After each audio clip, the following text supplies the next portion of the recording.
Okay, this is kind of a disorganized starting video, but this is what I mean by starting. This is the starting position that we have. The soil here is dry, like hard dry, which is the point at which you would normally water them. You let jade plants dry out and then you water them. My father used to say what they like is benign neglect. Don't overwater them and don't fiddle with them. Just water them when they're absolutely dry. And succulents, which jade plants are part of, are different than regular trees or plants. Regular plants send out shoots when it's wet, and jade plants send out shoots when it's dry. They send out shoots to find water. So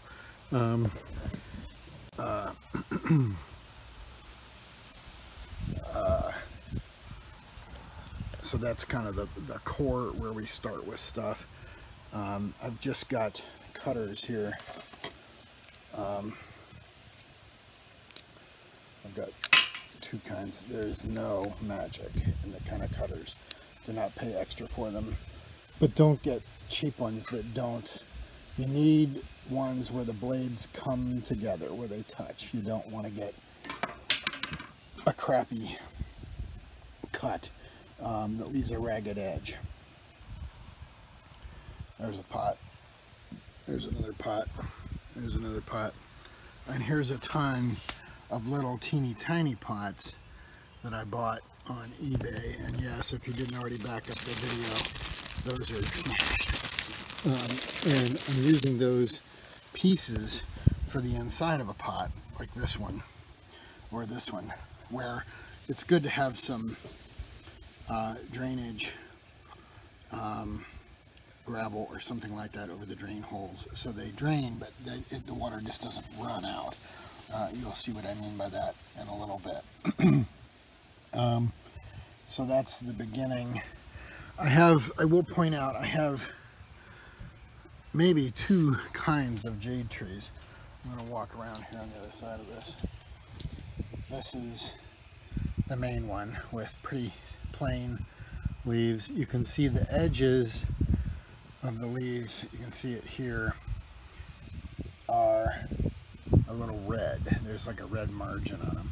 I think there'll be more red margin after we leave them out in the sun, which we do. We leave them out. Now, if you live in a cold climate like Wisconsin, you have to be careful to make sure that you don't leave them out. You never want them to freeze or frost.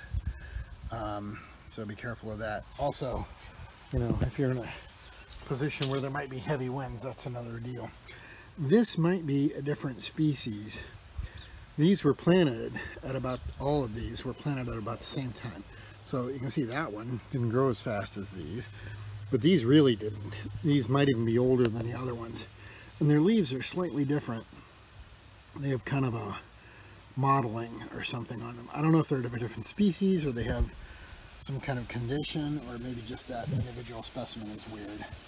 But that's the kind of the starting position with the materials in place.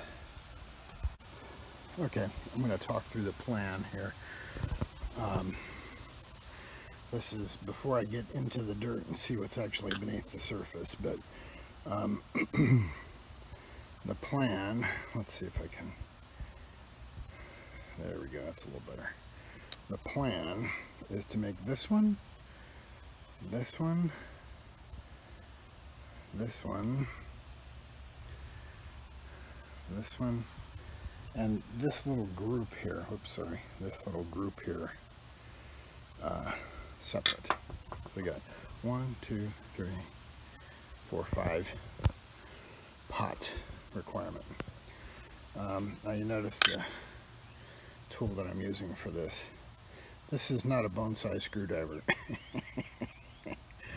You know me, I love me good tools, but this is not a place where you have to worry about good tools, except for the cutters, which I showed you before. You want a nice, tight cutter for that doesn't, where the blades don't bypass each other and make a sloppy cut. These are just needle nose pliers, and I'm going to take them to this wire first and open it up, and then remove the ball from the pot, and then separate the plants. So I'm going to have to pull the plants up over the wires, and I'm not going to be able to hold the phone and do that, so I'll show you that in a minute. Okay, so I just took the plants, you can see, out of the pot, and you can see here, trying to get this in the sunlight, you can see the bottom of the plant is full of roots. And so now I'm going to separate this root ball. I'm supporting the plants with my fingers between the trunks of the plants so as not to, break them off or whatever, and that's hard to do when you have a lot of plants like this, so one at a time would be a better strategy, or one plant to a pot. But when you're doing these little ones, it's easy to get a bunch started, because all you do is stick a leaf in the dirt, literally, and they start growing. Okay, so you can see, it's better to do it this way. You can see I have separated this plant from the main bunch. What I did was I stuck the screwdriver down in the edges around it and then pulled it out. I still wound up, I could feel a lot of the roots breaking, but I think we'll be okay. When they're this close, they're going to be bound together. There's no way of getting around that. Now what I'm going to do is put this root ball into this planter. You can see there's this little thing here which is intended to give them something, the roots, something to grab onto. Then you wrap the wires around the root ball to keep it from falling over, because the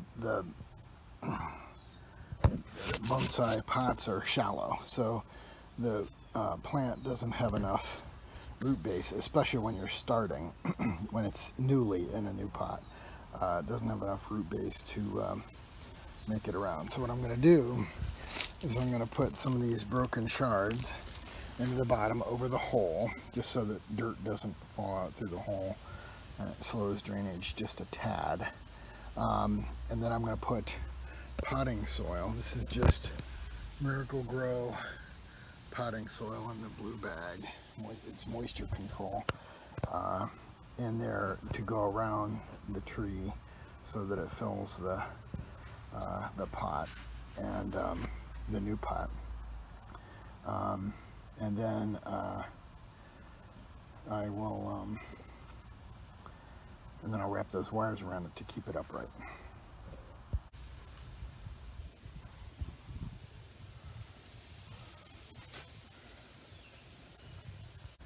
So here's the end result.